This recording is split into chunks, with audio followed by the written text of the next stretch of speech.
Hello, my friend.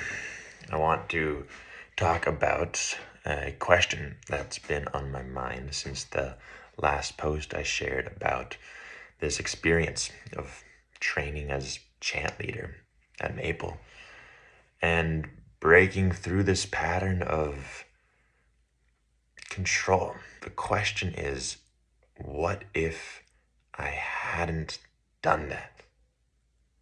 What if I never broke through that pattern? I left Maple, having come up against this edge, having been asked to do this thing, and if I decided, no, this is too hard, this is unreasonable, you guys are out of line for asking me to do this.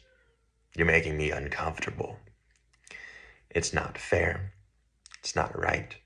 I can't do this. And it was tempting to leave. I very nearly did. I would never have seen a life without that self-manipulation.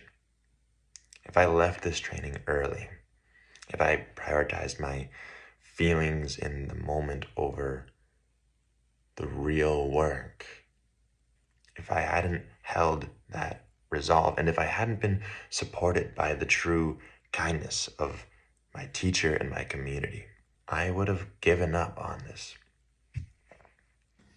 That's why training at Maple has been such a precious gift.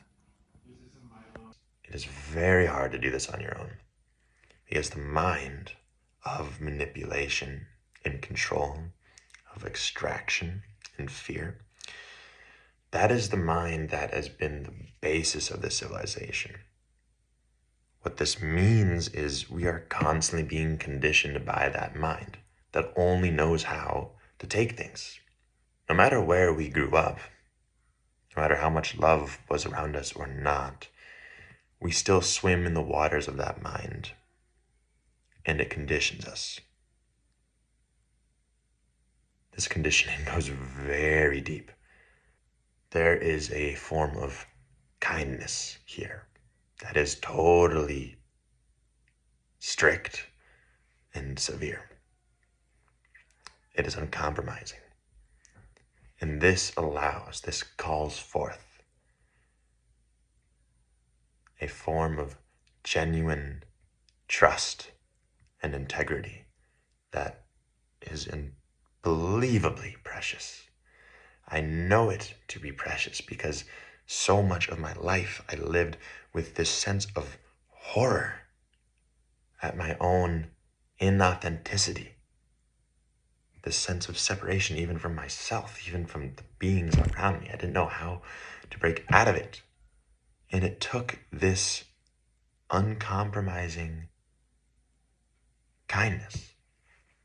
It took this deep investigation. It took this willingness to question everything that I thought and be like, oh, maybe what I think is wrong.